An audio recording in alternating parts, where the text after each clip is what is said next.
अयोध्या की उस पवित्र भूमि को सपा नेता मोहित खान ने अपवित्र करने का दुस्साहस किया है। धर्म नगरी अयोध्या को अपवित्र करने वाला समाजवादी नेता मोहित खान फिलहाल जेल में है। उसने जो किया उसकी कोई माफी भी उसे नहीं मिलने वाली। लेकिन हैरानी यह है कि धर्म नगरी में हुए जिस महापाप की चर्चा ने पूरे देश को शर्मसार कर दिया है, उस आरोपी को छत्र छाया देने वाली पार्टी के नेताओं के मुंह से माफी के एक शब्द भी नहीं निकल रहे। उस पर हैरानी ये कि अयोध्या के जिस सांसद महोदय के क्षेत्र में ये महापाप हुआ, उन्हें पता ही नहीं कि उनकी नाक के नीचे उनके नेता ने क्या गुल खिलाया है। जब तक हम कोई जानकारी न लें तब कैसे हम कोई बात कह सकते। पहले तो जानकारी लेने दीजिए ना। पहले let me know each and every things, तभी तो आई विल एबल टू से एनी वर्ड। जिस पार्टी के नेता पर इतने संगीन आरोप लगे हों और जिसने पार्टी के नेताओं को कहीं मुंह दिखाने लायक नहीं छोड़ा, उसके गुनाह पर मासूमियत का पर्दा डालने का ये सिलसिला यही नहीं रुका। प्रदेश के कोने कोने तक सपा नेता मोहित खान के करतूत की खबर फैल गई। लेकिन सपाई ब्रिगेड के ऊपर से लेकर नीचे तक नेताओं का इस गुनाह पर यही रुक रहा।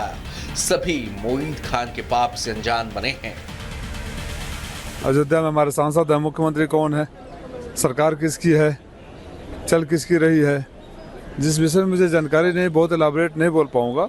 जरूरी कहूँगा इस तरह की अगर घटना हुई तो काफ़ी पीड़ादायक है और चाहे कोई भी हो कार्रवाई होनी चाहिए। कहते हैं गुनहगार का भागीदार ही सिर्फ अपराधी नहीं होता, उसके गुनाह के खिलाफ आवाज नहीं उठाने वाला भी अपराधी होता है। लेकिन यहाँ तो सपा की पूरी जमात का ही यही हाल है। लेकिन आई एम नॉट अवेयर कहकर भले ही अयोध्या सांसद और सपा के बाकी नेता मोहित खान के कुकर्मों से पल्ला झाड़ लें, लेकिन धर्म नगरी में अंजाम दिए गए इस अधर्म के खिलाफ सन्यासी से अभयदान मिलना संभव नहीं है। लिहाजा जैसे ही सपा नेता मोहित खान के कुकर्मों की रिपोर्ट ऊपर तक पहुंची, यूपी पुलिस एक्शन में आ गई और मोहित खान को जेल भेज दिया। सर क्या प्रकरण है? यह प्रकरण थाना पूरा कलंदर का है। यहाँ पर पॉक्सो एक्ट के तहत मुकदमा पंजीकृत किया गया है, जिसमें नामजद दोनों अभियुक्तों को हिरासत में लेकर पूछताछ कर विधिक कार्रवाई की जा रही है। वही इत्तेफाक देखिए कि सीएम योगी ने इस वारदात के खुलासे से चंद घंटे पहले ही विधानसभा में खड़े होकर कहा था कि सपा और अपराधियों का गहरा नाता है, और सीएम के इस दावे के कुछ घंटे बाद ही सपा नेता ने हैवानियत करके उनके बयान को सच साबित कर दिया। पहला संबंधी अपराध से जुड़े हुए ज्यादातर मामलों में समाजवादी पार्टी से डायरेक्ट या इनडायरेक्ट जुड़े हुए लोग उसमें इन्वॉल्व पाए जाते हैं। और यही नहीं, महिला संबंधी अपराध में ये उस पीढ़ी का प्रतिनिधित्व करते हैं। हालांकि सीएम योगी ने सदन में ये कटाक्ष सपा विधायक रहे इरफान सोलंकी का जिक्र करते हुए किया था, जो कानपुर में दंगा भड़काने का आरोपी है। लेकिन भदरसा कस्बे का सपा नगर अध्यक्ष मोहित खान तो 2 कदम और आगे ही निकल गया। खैर, इस घटना को लेकर अब तक जो सच्चाई सामने आई है उसके मुताबिक बताया जा रहा है कि सपा नेता मोहित खान ने नाबालिग के साथ ये गुनाह नौकरी देने के नाम पर किया है, जिसमें उसके गुनाह का भागीदार बेकरी का और भी स्टाफ है।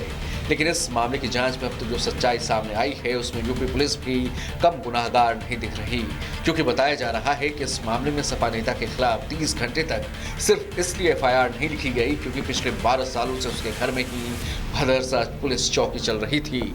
राजू इसी जगह पर, तमाम इसी जगह के आसपास के वो स्पॉट्स हैं जहां पर उसने इस घटना को अंजाम दिया। मोहिन का भी नाम उसमें है और इसी बेकरी में वो रहा करता था।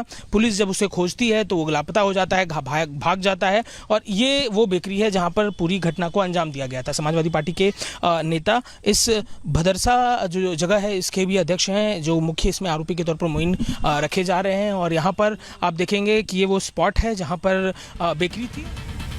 आपको बता दें कि यह मामला शायद खुल भी ना पाता, क्योंकि भदरसा चौकी के पुलिस कर्मियों ने तो नाबालिग की मां की आवाज को अनसुना कर ही दिया था। लेकिन जैसे तैसे पीड़ित परिवार पूरा कलंदर थाने पहुंचा, जहां के एसएचओ ने मामले की गंभीरता को देखते हुए फौरन इस मामले में एफआईआर दर्ज कर ली। जिसके बाद जैसे ही इस अन्याय की भनक अयोध्या के हिंदूवादी संगठनों को हुई, निषाद पार्टी और हिंदू संगठन के लोग इंसाफ के लिए सड़कों पर उतर आए। फिर आगे जो हुआ उसका देश साक्षी है। ये जो दुराचार कर रहे हैं ये देश हित, समाज हित, परिवार हित में नहीं है। ऐसे लोगों को मेरी सरकार कठोर से कठोर सजा दिलाएगी। उत्तर प्रदेश के यशस्वी मुख्यमंत्री श्रद्धेय योगी जी ऐसी घटनाओं को बिल्कुल स्वीकार नहीं करते हैं और आपने देखा था कि इस बार विधानसभा के सत्र में भी इन विषयों के ऊपर चर्चा हुई है, संशोधन लाया गया है और कठोर से कठोर कार्रवाई हो, कठोर से कठोर कारावास और सज़ा मिले। इसलिए इस पर विधेयक में आपने देखा था कि संशोधन भी आया है, होने जा रहा है। बच्चों के साथ जो दुराचार का कांड है उसमें ऐसे लोगों को सख्त से सख्त सज़ा मिलेगी। बहरहाल नाबालिग की जिंदगी में गुनाह का जहर घोलने वाला आरोपी सपा नेता मोहित खान जेल में है। पुलिस ने उसके खिलाफ पॉक्सो एक्ट के तहत केस दर्ज किया है। जाहिर है उसके गुनाह को देखते हुए उसका अंजाम बुरा होना तय है, लेकिन सवाल यह है कि हमेशा पिछड़ों और अल्पसंख्यकों के उद्धार की बड़ी बड़ी टींगे हाँकने वाले सपा नेता आए दिन ऐसे घिनौने अपराध में क्यों फंसे नजर आते हैं? क्या इस घिनौने घृणित बर्बर अपराध की कोई सफाई उनके पास है? Bureau report, Republic Bharat.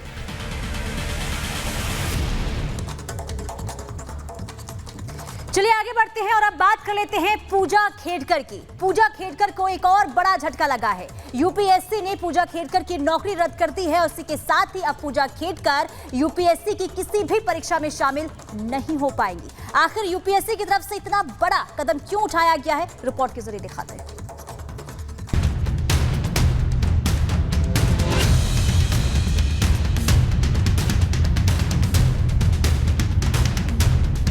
अब आईएएस नहीं रही पूजा खेडकर।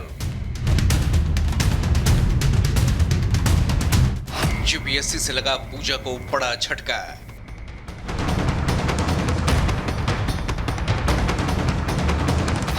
यूपीएससी की कोई परीक्षा नहीं दे पाएंगी पूजा। यूपीएससी ने किया पूजा का खेल खलास।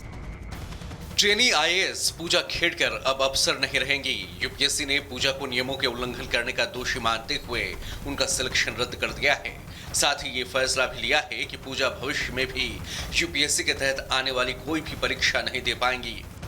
हालांकि संघ लोक सेवा आयोग ने पहले ही कार्रवाई के संकेत देते हुए कह दिया था कि अगर पूजा खेडकर पर लगाए गए आरोप सही पाए जाते हैं तो यूपीएससी उनके खिलाफ सख्त एक्शन लेगा। यूपीएससी ने बाकायदा उन पर लगे आरोपों के बाद उन्हें इस बारे में कारण बताओ नोटिस भी जारी किया था।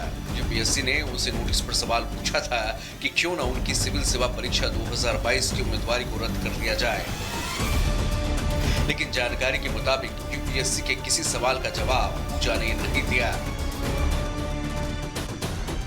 आपको बता दें कि पूजा पर उम्र छिपाने, माता पिता की गलत जानकारी देने, पहचान बदलकर सीमा से